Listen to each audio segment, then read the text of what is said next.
नमस्कार मित्रांनो, सुस्वागतम. घरोघरी मातीच्या चुली या मालिकेच्या आजच्या भागामध्ये जानकी आता सगळं काही सांगते. कारण जेव्हा मी त्या मास्कमॅनचा पाय पकडला होता आमच्या दोघांच्या झटापटीत, तेव्हा आता त्याच्या पायामध्ये पैंजण होतं. म्हणजे तो मास्कमॅन नक्की पुरुष नाही तर बाई आहे.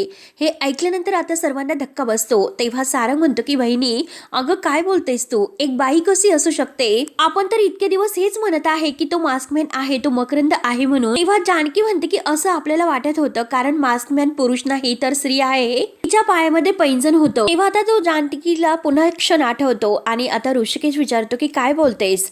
जानकी म्हणते की हो ऋषिकेश. आता सौमित्र सुद्धा तेच प्रश्न विचारतो की आपण तर मास्कमॅन मकरंद समजत होतो आणि ती तर एक बाई आहे. तेव्हा आता जानकी म्हणते की सौमित्र भाऊजी, एका अर्थी मात्र ती स्त्री आहे हे ठामपणे मी सांगू शकते. तेव्हा मात्र आता लगेच ऋषिकेश म्हणतो की एक मिनिट, हा मकरंद मात्र मास्कमॅन नाही, आता ही बाई आहे हा मास्कमॅन. मग नक्की आपल्या वाईटावर उठणारी एकच केवळ आहे, ती म्हणजे ऐश्वर्या. तेव्हा सौमित्र म्हणतो की म्हणजे ऐश्वर्याच मास्कमॅन बनून हे सर्व करत आहे तर? तेव्हा जानकी म्हणते की नाही, ऐश्वर्या नाही. मला सुद्धा तसंच वाटलं होतं की ऐश्वर्याच हे सर्व करेल म्हणून, परंतु नाही. कारण मी त्यावेळी चौकशी केली की असे की जेव्हा आता अवंतिकावर हल्ला झाला होता तेव्हा ऐश्वर्या तिच्या घरी होती. तेव्हा आता हे ऐकून तिघांना सुद्धा धक्का बसतो आणि ते तिघही विचारतात की म्हणजे जानकी वहिनी, तुला नक्की काय म्हणायचं आहे? ऋषिकेश सुद्धा विचारतो की जानकी, अगं काय नक्की कोण आहे मास्कमॅन? तुला कुणाबद्दल संशय येतो? आता नाव घेणार तोच सारंग म्हणतो की हे बघ आई, आता हा मास्कमॅन नक्की कोण आहे ते आपण सगळं नंतर शोधूयात, परंतु आता मला आईची खूप काळजी वाटते. आपली आई त्या ऐश्वर्याच्या घरी आहे आणि ती ऐश्वर्या खरंच खूप खतरनाक बाई आहे. ती आईला काही पण करू शकते. त्यामुळे दादा हे बघ, आपण अगोदर आईला अगदी तिच्या घरून घेऊन येऊयात. तेव्हा सौमित्र विचारतो की वहिनी, अगं तू तर ऐश्वर्याकडेच्या घरी आईला परत घेऊन येण्यासाठी गेली होती. तेव्हा आता जानकी खाली मान घालते आणि म्हणते की हो मी गेले होते, पण आई तेथे नव्हते. आता आई तेथे नव्हत्या म्हटल्यानंतर आता हा ऋषिकेश, सौमित्र आणि सारंग यांना धक्काच बसतो. तेव्हा आता ऋषिकेश विचारतो की जानकी, अगं काय बोलतेस तू हे सर्व? आई ऐश्वर्याच्या घरी नाही तर आई आहे तरी कुठे? म्हणून सर्वांना आता आईच्या अगदी कुठे आहे याचं खूप टेन्शन येते. आईची काळजी लागते. आणि सांग ना आता वहिनी, आई कुठे आहे? सौमित्र आणि सारंग विचारत असतात. ऋषिकेश म्हणतो की सांग अगं आई कुठे आहे? तर आता जानकीला काय उत्तर द्यावं ते काही कळत नसतं. आणि तेवढ्याच सुमित्रा आता दारात येते आणि म्हणते की मी इथे आहे.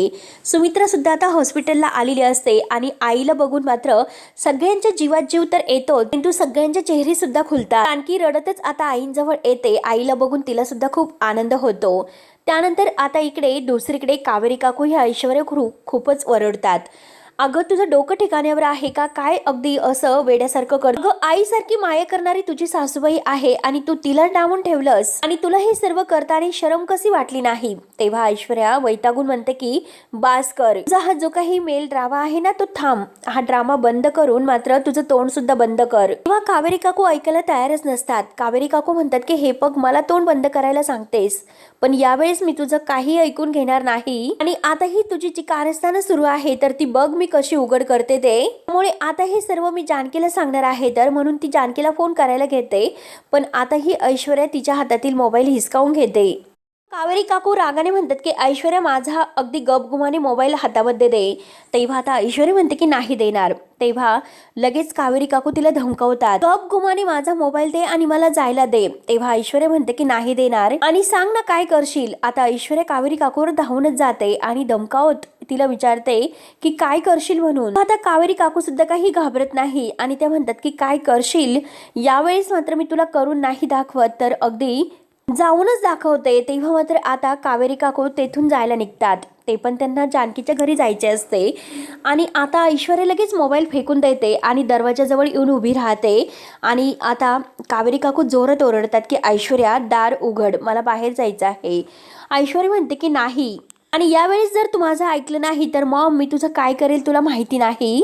आणि तिला धमकावत असते. तेव्हा कावेरी काकू सुद्धा अगदी मोठ्या आवाजात म्हणतात की मला मॉम वगैरे म्हणू नकोस, कारण मी तुझी कोणीही नाही. आणि कावेरी काकू रागाने म्हणतात की अगं तुझ्यासारखी उलट्या काळजाची मुलगी माझ्या आयुष्यात जरी नसती ना तरी मला काही फरक पडला नसता. अगं तुझ्यासारखी ही मुलगी माझ्या पोटी जन्माला येण्याअगोदर माझी कूच ही उजवली असती तर बरं झालं असतं. तेव्हा ऐश्वर्या सुद्धा धावूनच येते आणि म्हणते की काय कुणासारखी मुलगी तुला हवी होती, त्या जानकी सारखी? तेव्हा कावेरी काकू म्हणतात की हो, आणि तू अगदी बरोबर बोललीस ऐश्वर्या, त्या जानकी सारखी मुलगी जर मला असती तर मी स्वतःला भाग्यवान समजले असते, असे आता ऐश्वर्याला न घाबरता कावेरी काकू उत्तर देतात. तर आता ऐश्वर्या म्हणते की हो का, पण कसलं काय, माझं नशीबच फुटका आहे, कारण तुझ्यासारखी इतकी अगदी उद्धट असणारी मुलगी आणि बापासारखा अगदी नटदृष्टक माणूस माझ्या नशिबात आला. तेव्हा आता ऐश्वर्या खूपच जोरात ओरडते आणि म्हणते की आता तोंड बंद ठेव आणि तुझ्या शब्दांना आवर घाल, म्हणून ऐश्वर्या कावेरी काकूंना खूपच धमकावते. कावेरी काकू न घाबरता आता ऐश्वर्याला म्हणतात मला धमक्या देऊ नकोस, आता आवर आहे ना तू घालायची आहे तुझ्या शब्दांना. आणि ऐश्वर्या मी यावेळेस मात्र तुझं काही ऐकून घेणार नाही असं स्पष्ट शब्दात उत्तर देतात. मात्र मी तुझं काही ऐकूनच घेणार नाही. तेव्हा आता इकडे आता सुमित्रा रडतच मात्र सगळ्यांना सांगत असते की ते ऐश्वर्याने मला कोंडून ठेवलं होतं, मी इतकी घाबरून गेले होते, मला असं वाटलं होतं की मी परत तुम्हाला कधीही नाही भेटू शकणार. सुमित्रा आता रडतच हे सर्व सांगत असते आणि सुमित्राची ती अवस्था बघून आता सगळ्यांना आणखीनच धक्का बसतो. सुमित्रा रडतच म्हणते की तेथेच माझं काहीतरी बरं वाईट होईल असं मला वाटलं होतं. तेव्हा सगळेजण सुमित्राजवळ धावत येतात. ऋषिकेश म्हणतो की आई प्लीज तू असं बोलू नकोस. जानकी म्हणते की आई शांत व्हा तुम्ही. तेव्हा ऋषिकेश म्हणतो की खरंच आई, खरंच आम्ही खूप घाबरलो होतो ग. अगं हे बघ, या घरासाठी मात्र तू खूप मोठी रिस्क उचलली होती आणि आई तुला जर काही झालं असतं तर मी आणि जानकी स्वतःला कधीच माफ करू शकलो नसतो. आणि आता जानकी सुद्धा म्हणत असते की हो आई, खरंच या सगळ्यात माझीच चूक आहे, कारण मी तर तुम्हाला ऐश्वर्याच्या घरी पाठवायला नकोच होतं. तेव्हा आता सुमित्रा म्हणते की हे बघ, तू स्वतःला दोष देऊ नको जानकी, अगं माझीच चूक झाली, मी तुझं ऐकलं नाही. त्या ऐश्वर्याला मात्र मी हट्ट धरला होता की मला काही झालं तरी मास्कमॅनला भेटायचं म्हणून, आणि तू म्हणाली जानकी ते तसेच झाले, कारण त्या दिवसापासूनच तिला माझा संशय आलेला होता. तेव्हा आता सौमित्र म्हणतो की एक सेकंद वहिनी, आता हे नवीन काय आहे? तू आता म्हणजे ऐश्वर्याला आईकडे पाठवायला नको होतं, हे सगळं काय आहे बरं? अगं आई तर रागावून ऐश्वर्याकडे गेली होती, ती पण तुझ्यावर रागावून. तेव्हा सारंग म्हणतो की हो ना, मग हा सगळा काय प्रकार आहे बरं? म्हणजे हा सुद्धा तुमचा एक प्लॅनच होता का, असे सारंग विचारतो. तेव्हा आता ऋषिकेश हो असं म्हणतो. आता हो म्हटल्यानंतर आता सारंग आणि सौमित्र मात्र ऋषिकेशकडे बघत असतात, कारण दादाला माहिती होतं पण दादाने सुद्धा आता आम्हाला काही सांगितले नाही. तेव्हा आता ऋषिकेश म्हणतो की त्या मास्कमॅन बद्दलचे जे काही पत्ता वगैरे आहे त्याची माहिती फक्त ऐश्वर्याला होती आणि ऐश्वर्याकडून मात्र मास्कमॅन बद्दल काही अगदी आपल्याला माहिती मिळते की काय, त्यासाठी हा प्लॅन आखलेला होता आणि जानकीने ठरून मात्र आईला तिच्याकडे पाठवलेलं होतं. त्यानंतर मात्र इकडे कावेरी काकू म्हणतात की गपगुमाने मला तिकडे जाऊन दे. तर आता ऐश्वर्या म्हणते की मी नाही जाऊन देणार. आता कावेरी काकू म्हणतात की मी तुला शेवटचं सांगते की बाजूला हो ऐश्वर्या. ऐश्वर्या ऐकायला तयार नसते. ऐश्वर्या म्हणते की नाही होणार. कावेरी काकू जोरात ओरडतात तर ऐश्वर्या रागाने म्हणते की माझ्यावर आवाज चढवतेस, तुझी हिंमतच कशी झाली माझ्या अंगावर आवाज चढवण्याची, बोल ना. आणि आता ती कावेरी काकूचा गळा अगदी जोरात दाबते. कावेरी काकूंना त्रास होत असतो, श्वास घ्यायला त्रास होतो आणि गळा मात्र आता जोराने तिने दाबलेला असतो. कावेरी काकूंना इतका त्रास होत असतो तर आता ऐश्वर्या म्हणते की आता ओरड ना, की बाजूला हो मला जायचं आहे. आता ऐश्वर्या मात्र आईला इतका त्रास देत असते तर कावेरी काकू जोरात मात्र तिला ढकलून देतात आणि त्यांना इतका त्रास होतो तरी सुद्धा आता त्या ऐश्वर्यावर धावून जातात. माझा गळा दाबण्या इतकी तुझी मजल गेली, अगं 9 महिने मी तुला पोटामध्ये वाढवलं आणि तू स्वतःच्या आईच्या अंगावरच धावून आली. अगं नरकात सुद्धा तुला जागा मिळणार नाही, इतक्या खालच्या पातळीला जाऊन तू वागतेस. अगं तू काय करतेस, कशी वागते याचं भान सुद्धा तुला राहिलेलं नाही, लक्षात ठेव. आणि तुला मारायचं आहे ना तर मार मला, एकदाच संपून टाक, म्हणून ऐश्वर्याचा हात पुन्हा धरते आणि म्हणते की मार ना मला, एकदाच संपून टाक, म्हणजे तुझं समाधान होईल. आणि ऐश्वर्या तू काय करते याचं सुद्धा तुला भान राहिलेलं नाही, काय खरं आणि काय खोटं, काय चूक आणि काय बरोबर हे सुद्धा तुला कळत नाही. आणि ऐश्वर्या एक गोष्ट लक्षात ठेव, ज्या वाटेला तू जात आहे त्या वाटेला मात्र तुझ्या आयुष्यामध्ये फक्त रडणं आणि अगदी दुःख आणि कायमचा एकाकीपणा येणार आहे, हे लक्षात ठेव. आणि एक दिवस मात्र तुला कळून हे सर्व चुकणार आहे की ज्याच्या सांगण्यावरून तू हे सर्व करत आहे व्यक्ती सुद्धा तुझ्या सोबत नसणार आहे, हे लक्षात ठेव. अगं ज्यांच्या विरोधात जाऊन तू ज्यांच्या वाईटाचा हा विचार करत आहे आणि तीच माणसं उद्या एक दिवस तुझ्या पाठीशी उभा राहणार आहे, हे लक्षात ठेव. आणि जेव्हा मात्र हे सर्व तुला कळेल तेव्हा पश्चाताप करण्याची वेळ तुझ्यावर येईल. तेव्हा ऐश्वर्या अगदी वेडेसारखी बडबड करत असते आणि म्हणते की हो येऊन दे माझ्यावर ती वेळ, मला काही फरक पडत नसतो आणि जा तू एकदाची इथून, म्हणून ऐश्वर्या कावेरी काकूंना ढकलून देते आणि म्हणते की जा एकदाची इथून, चालती हो इथून, निघून जा, कायमची निघून जा, मला आली शिकवायला, मला कोणाची गरज नाही, राहीन मी एकटी माझी भाजी, म्हणून ऐश्वर्या अगदी वेड्यासारखी चवताळलेली असते. त्यानंतर मात्र आता इकडे सारंग मात्र आता जानकीला म्हणतो की वा वहिनी वा, म्हणजे एकतर अगोदर अवंतिका वहिनीचा जीव धोक्यात घातला आणि त्यानंतर माझ्या आईचा सुद्धा जीव धोक्यात घातला तर, आणि ऋषिकेशला तो विचारतो की काय रे दादा, ह्या प्लॅन मध्ये तू आईची साथ दिलीस. तेव्हा आता ऋषिकेश म्हणतो की नाही सारंग, मी तुला समजावतो, तसे काही नाही. तेव्हा आता सुमित्रा म्हणते की ऋषिकेश तू थांब, मी सांगते त्याला. सुमित्रा म्हणते की सारंग आणि सौमित्र हे बघ, आपल्या घरावर मात्र टांगती तलवार असताना सगळ्यांनी मात्र आता प्रयत्न करणं हे शक्य होतं. आपण सगळ्यांनी प्रयत्न करायला हवे आहेत आणि हे बघ जानकीने कोणतीही जबरदस्ती माझ्यावर केली नव्हती आणि हे बघा तुम्ही माझी काळजी आता करू नका, मी ठीक आहे ना, आता फक्त आणि फक्त तुम्ही आपलं घर वाचवा. तेव्हा आता रडतच आता सारंग म्हणतो की ठीक आहे आई, पण जर काही तुला झालं असतं तर, पण आई तू सुटून कशी आलीस असं सुद्धा तो विचारतो. तेव्हा सुमित्रा रडतच म्हणते की ऐश्वर्याने मला अशा ठिकाणी ठेवलं होतं की तेथे अगदी मला काही बाहेर येण्याचा मार्ग सापडत नव्हता, मी खूप घाबरून गेले होते, बाहेर कसं यायचं तेच मला काही सुचत नव्हते, पण शेवटी मी हिंमत केली आणि तेथून मी बाहेर पडले. आणि तो क्षण मात्र आता सुमित्रा सगळ्यांना सांगते, खिडकीतून उडी मारून मात्र वाट दिसेल मी तिकडे अगदी पळतच सुटले आणि कसं बसं मी ऐश्वर्याचं घर गाठलं आणि तिला तेथे येऊन जाब विचारला, पण ती बाई खरंच खूप राक्षसी वृत्तीची आहे. आता हे सर्व ऐकून सौमित्र म्हणतो की बास, आता त्या ऐश्वर्याला मी नाही सोडणार. तेव्हा आता ऋषिकेश आता सौमित्रला अडवतो आणि थांब सौमित्र असं म्हणतो. तेव्हा सौमित्र म्हणतो की अरे दादा तू मला थांबवायला सांगतोस, अरे खरं तर हे ऐकून तुझं रक्त सळसळायला पाहिजे. तेव्हा आता ऋषिकेश म्हणतो की हे बघ सौमित्र तू शांत हो, त्या ऐश्वर्याला तिच्याच भाषेत आपण उत्तर द्यायला पाहिजे. तेव्हा सौमित्र म्हणतो की दादा आपण कायम हेच म्हणत आलो तरी सुद्धा ती लिमिट क्रॉस करत आहे, आता मात्र मी तिला सोडणार नाही. तेव्हा ऋषिकेश म्हणतो की सौमित्र थांब, तू स्वतःला आवर घाल आणि हे बघ तू असं कोणतंही पाऊल उचलू नको जेणेकरून आता ऐश्वर्या आपल्यावर केस करेल. एकतर सयाजीराव घरी नाहीत आणि हे बघ सौमित्र तू एक वकील आहे, शांतपणे ह्या सगळ्याचा विचार कर आणि तुझ्या ह्या अशा वागण्याचा काय परिणाम होईल बरं. ऑलरेडी आपण सगळ्या बाजूने अडकलेलो आहोत आणि परत असं काहीतरी पाऊल उचलून यात अडकायला नकोय, प्लीज सौमित्र माझं ऐक. तेव्हा आता जानकी म्हणते की हो ऋषिकेश एकदम बरोबर बोलत आहे, म्हणून मी सांगते की सौमित्र भाऊजी प्लीज तुम्ही त्यांचं ऐका. आता मात्र ऐश्वर्याच्या घरी तुम्ही जाणं योग्य नाही आणि सगळ्यात अगोदर म्हणजे अवंतिकाला बरं वाटायला हवं आणि मग त्यानंतर त्या ऐश्वर्याचं काय करायचं आहे हे आपण नंतर ठरवूयात. त्यानंतर आता इकडे मायाने आपले दोन्ही पैंजण काढून हातात घेतलेले असतात, ती मकरनच्या जवळ असते आणि म्हणते की ज्या अर्थी मात्र जानकीने माझे पाय पकडले होते त्या अर्थी मात्र जानकीने नक्कीच माझ्या पायामध्ये पैंजण हे बघितलेले असणार आणि आज मात्र माझे पाय धरणारे ह्या जानकीचे हात मात्र उंच्या मास्क पर्यंत पोहोचवायला नको. आणि हे बघ जानकी तू तर स्वतःला खूप हुशार समजते, परंतु मी मास्क मॅन आहे हे उद्या मात्र तुला कळणार आहे. आणि हे बघ दादा, अरे त्या जानकीने माझे पाय पकडले होते, ती मला सोडायला तयार नव्हती, ती पकडून ठेवू शकली नाही कारण मी तिची माझी ओळख आहे तिच्या समोर नाही येऊन दिली. पण त्या अवंतिकाला मात्र मी चांगला धडा शिकवलेला आहे, माझ्याशी खोटेपणा करते की काय. आणि तेवढ्यात ऐश्वर्याचा फोन तिला येतो. आता माया फोन उचलते आणि बोल असं म्हणते. ऐश्वर्या तिला विचारते की तू कुठे आहेस, तेव्हा माया म्हणते की तू तुझं काम बोल, फोन कशासाठी केलेला आहे. त्यावरती ऐश्वर्या म्हणते की मला तुला एक अपडेट द्यायचं होतं, कारण ती म्हातारी आहे ना जानकीची सासू, तिला मी डांबून ठेवलं होतं आणि ती पळून गेली. तेव्हा माया म्हणते की पळून गेली तर जाऊन दे, आणि तसाही तो त्यांचाच प्लॅन होता आणि हे सगळं काही माझ्या वेळीच लक्षात आले आणि माझी फसवणूक करणाऱ्या त्या अवंतिकाला मात्र मी वेळीच हॉस्पिटलचा रस्ता दाखवलेला आहे, त्यामुळे मास्कमॅनच्या नादाला लागण्याचा विचार ते स्वप्नात सुद्धा करणार नाही. त्यानंतर आता इकडे सगळेजण अवंतिका जवळ हॉस्पिटलला असतात. डॉक्टर आता उद्या सकाळी डिस्चार्ज देणार आहेत असे सांगतात.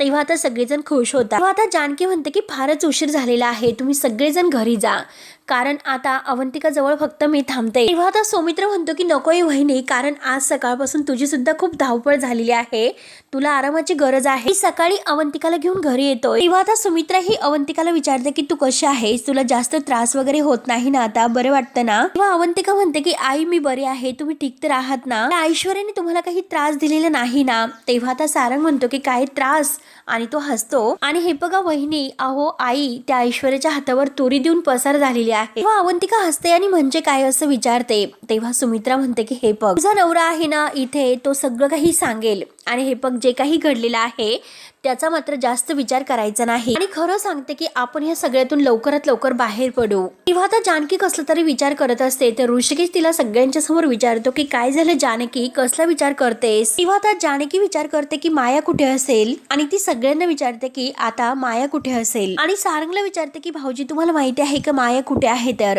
सारंग म्हणतो की नाही वहिनी. जानकी म्हणते की मग ठीक आहे आता निघूयात आणि सौमित्र भाऊजी मी डबा वगैरे पाठवून देते. आणि आता मात्र सगळेजण यायला निघतात तर आता सौमित्र अवंतिकाच्या जवळ येतो आणि दोघेही आता खूप खुश असतात. त्यानंतर आता इकडे लता काकू आहे तर ते आपल्या रूम मध्ये असतात. माया तेथे येते आणि विचारते की काकू अहो घरातील सगळेजण कुठे गेलेत. त्यावरती लता काकू म्हणतात की आत्ताच आले सगळे. आता माया मुद्दाम विचारते की आत्ताच आले म्हणजे नक्की कुठे गेले होते. आणि लता काकू म्हणतात की तुला माहिती नाही का.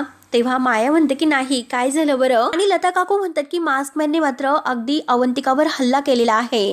आता माया अगदी धक्का बसल्याचं नाटक करते. तबाई पुढे म्हणते की आता अवंतिकाला हॉस्पिटलमध्ये ऍडमिट करावं लागलं आणि सगळेजण तिकडेच होते. आणि आता माया अगदी म्हणजे डोक्याला हात लावत मुद्दाम लताबाई समोर म्हणते की हा मास्कमॅन आपल्याला एक क्षण सुद्धा सुखाने नाही जगून देत. तेव्हा जानकी तेथे येते आणि म्हणते की हो अगदी बरोबर आहे आणि त्या मास्कमॅनला मात्र आपल्यापासून आपला आनंद हिरावून अगदी आनंद वाटत असेल हो की नाही. आता माया म्हणते की हो नाहीतर काय आणि अशा प्रवृत्तीची माणसं ही संपून जायला हवीत. ती संताप होतोय माझा अगदी असं नाटक ती करत असते. जानकी तिचं हे नाटक ओळखते आणि म्हणते की माया रिलॅक्स थोडं, एवढी का पॅनिक होतेस आणि हे बघ मला पूर्ण खात्री आहे की आमच्या बाबतीत सगळं काही आता सुरळीत होणार आहे. तुझ्या आयुष्यामध्ये काय सुरू आहे ते सांग, सगळं तर ठीक आहे ना. तेव्हा आता माया म्हणते की हो पण असं का विचारतात. तेव्हा जानकी म्हणते की अगं तू घरामध्येच असत नाही, असते तरी कुठे. तेव्हा बघावं तेव्हा बाहेर असते आणि आज सुद्धा तू बाहेरच गेली होती. माया म्हणते की कुरिअर करायला गेले होते मी. तेव्हा आता जानकी म्हणते की इतक्या रात्री. माया म्हणते की अहो हे बघा रात्री जर कुरिअर केलं तर सकाळी आई बाबांना ते मिळतं म्हणून. जानकी म्हणते की आई बाबांसाठी आणि काय कुरिअर करतेस ग तू. आणि आता माया म्हणते की औषध, कारण त्यांच्या लक्षात राहत नाही म्हणून अगदी आठवड्यातून मीच त्यांना कुरिअरद्वारे पाठवून देत असते. आता जानकी मुद्दाम अगदी टॉन्ट मारत म्हणते की आई बघितलंस का माया तिच्या आई वडिलांची किती काळजी घेते बरं. खरंच माया हे सर्व ऐकून बरं वाटलं आणि हे पण खूप दगदग होत असेल कारण तू इथे मुळशीत आहे आणि तुझे आई बाबा तिकडे मुंबईत असतात. आणि हे बघ मी काय म्हणते तू जरा आई बाबांचा पत्ता दे बरं मला. तर माया विचारते की कशाला. आता जानकी म्हणते की अगं हे बघ तुझी किती दगदग होते. मग सौमित्र भाऊजींचा एक मित्र आहे मुंबईला, मी त्याला सांगते त्याला काय हवं काय नाही हे सगळं काही तो बघेल. अगं तुझी मदत होईल, तुझी दमछाक नाही होणार. किंवा आता माया म्हणते की अहो दमछाक कसली, मी तर माझ्या आई बाबांची काळजी घेऊ शकते, माझं लक्ष आहे ना त्यांच्याकडे. जानकी म्हणते की हो अगं तुझं लक्ष असतं पण आमचं सुद्धा काही कर्तव्य आहे की नाही. आणि हे बघ माया तू आमच्या घरातल्यासाठी किती काही करते, मग आमच्या सुद्धा कर्तव्य आहे ना त्यांचं काही करण्यासाठी. तेव्हा माया म्हणते की पण. तर जानकी म्हणते की पण बिन काही नाही, मी तुला सांगते तू मला पत्ता दे मग मी माझं बघते की काय करायचं आहे ते. आणि आई तू सांग बरं हिला. तेव्हा लताबाई सुद्धा म्हणतात की हो माया दे पत्ता. तर माया मनात म्हणते की आता हिला कशाला पत्ता हवा आहे. तेव्हा जानकी म्हणते की माया अगं पत्ता देण्यासाठी इतका विचार करावा लागतो का. माया आता हसून म्हणते की नाही नाही. जानकी मात्र तिला तिथे पेन आणि डायरी दाखवते आणि लताबाईला आता जानकी म्हणते की आई बघ ना किती गुणी आहे ग माया, आई बाबांची किती काळजी घेते. आणि माया मात्र आता डायरीवर पत्ता लिहित असते तर जानकी तिच्याकडे पाहतच असते. लताबाई विचारते की काय ग माया झाले की नाही. तर माया म्हणते की हो हो झाले झाले. आणि आता मात्र माया तो कागद घेते पत्ता दिलेला आणि तो जानकीच्या हातात देते. जानकी मुद्दाम तो कागद खाली पाडते कारण मायाच्या पायातील पैंजण तिला बघायचं असतं. माया तो कागद उचलायला जाते तर जानकी तिला म्हणते की थांब मी उचलते. तेव्हा आता जानकी म्हणते की अगं तुझ्या पायाखाली आहे आणि मुद्दाम ती आता तिची जी पॅन्ट आहे ती वर करते आणि आता तिच्या पायात पैंजण नसतात. तेव्हा आता जानकी विचार करते की अरे देवा हिच्या पायात तर पैंजण नाही. तर माया ओळखते. माया म्हणते की अगं तू तर माझ्या पायातील पैंजण शोधत आहे का. आणि हे बघ मी तर तुझ्यापेक्षा जास्त हुशार आहे, अगोदरच मी काढून ठेवलेलं आहे. तर आणि जानकी म्हणते की अगं काही नाही, मी आता सौमित्र भाऊजींना हा पत्ता देते. आणि आता मात्र माया ही मनात म्हणते की हिला नक्कीच माझा संशय आलेला आहे, आता मला सावध राहावंच लागेल. तेव्हा मात्र आता जानकी ऋषिकेशकडे येते आणि तो पत्ता ऋषिकेशला देऊन म्हणते की आता मात्र आपल्याला हा पत्ता शोधायचा आहे. आता मायाबद्दल आपल्याला जर माहिती मिळवायची असेल तर मात्र. आणि हे बघा ऋषिकेश मला त्या मायावर संशय आहे मास्कमॅन असल्याचा, कारण आता अवंतिकाला आणि माझा जो काही प्लॅन होता तर तो मात्र आता ह्या मायाला माहिती झालेला होता. सारंग भाऊजींनी कारण हे सर्व ऐकलेलं होतं आणि सारंग भाऊजींनी मायाला हे सर्व सांगितलेले होते. नकळत ते तिच्याजवळ बोलून गेले होते. मला खात्री आहे की नक्की हे सर्व मायानेच केलं असेल. तेव्हा आता ऋषिकेश म्हणतो की तुला असं म्हणायचं आहे का माया आपल्याला डबल क्रॉस करते तर? तेव्हा आता जानकी म्हणते की हो, हाच मला संशय आहे. तेव्हा आता ऋषिकेश विचारतो की अगं जानकी, तुला असं म्हणायचं आहे की मास्कमॅन माया आहे म्हणून? तेव्हा आता जानकी म्हणते की हेच मी खात्रीने नाही सांगू शकत, कारण जे पैंजण मी मास्कमॅनच्या पायात बघितलं होतं ते पैंजण मायाच्या पायात नाही. पण काही झालं तरी मला मायावर संशय आहेच, आणि काही करून मात्र आता तिच्या फॅमिलीविषयी मला चौकशी करावीच लागेल, शोधून काढावीच लागते. आणि हे बघा ऋषिकेश, आपल्याला गाफील राहून नाही चालणार. माया कोण आहे हे आपल्याला कळायलाच हवं. तेव्हा आता ऋषिकेश तो पत्ता बघतो आणि तो शोधायला जाणार असतो. तर हा भाग येथे संपतो पुढील भागामध्ये. त्यानंतर मात्र आता अवंतिका आणि आता सौमित्र घरी येतात. तेव्हा जानकी म्हणते की ही माया खूपच हुशार आहे, आणि ऋषिकेश, मी तुम्हाला जो पत्ता दिला होता त्याबद्दल तुम्ही चौकशी केली का? तेव्हा आता ऋषिकेश म्हणतो की हो, मी आजच त्यासाठी मुंबईला जात आहोत. तेव्हा सौमित्र म्हणतो की दादा थांब, मी सुद्धा तुझ्या सोबत येतो. आपण मात्र शोधून काढूयात की नक्की तिचं काय तिला साध्य करायचं आहे. त्यानंतर माया घरी येते तर जानकी तिला विचारते की तू कुठे गेली होतीस? सकाळपासून दिसली नाही. तर माया म्हणते की आई बाबांना पैसे कुरिअर केले, आणि तू जर मला सांगितलं असतं तर मी ऋषिकेश आणि सौमित्र भाऊजी यांच्या बरोबर पैसे पाठवले असते, कारण ते दोघं मुंबईलाच गेलेले आहेत तुझ्या आई बाबांना भेटायला. मात्र आता ज्या पत्ता ह्या मायेने दिलेला आहे त्या पत्त्यावर ऋषिकेश आणि सौमित्र येऊन पोहोचतात. मायेने ऑलरेडी सगळं काही अगोदर तेथे करून ठेवलेलं असतं जे काही आहे ते. आणि आता जेव्हा इकडे ऋषिकेश ते येतात, दरवाजा वाजवतात, तेव्हा आता दरवाजातून जी काही व्यक्ती बाहेर येते तर त्या व्यक्तीला बघून मात्र आता ऋषिकेशला धक्काच बसतो. तेव्हा आता मित्रांनो पुढे काय होतं हे बघण्यासाठी आपल्या चॅनलला नक्की सबस्क्राईब करत राहा. धन्यवाद.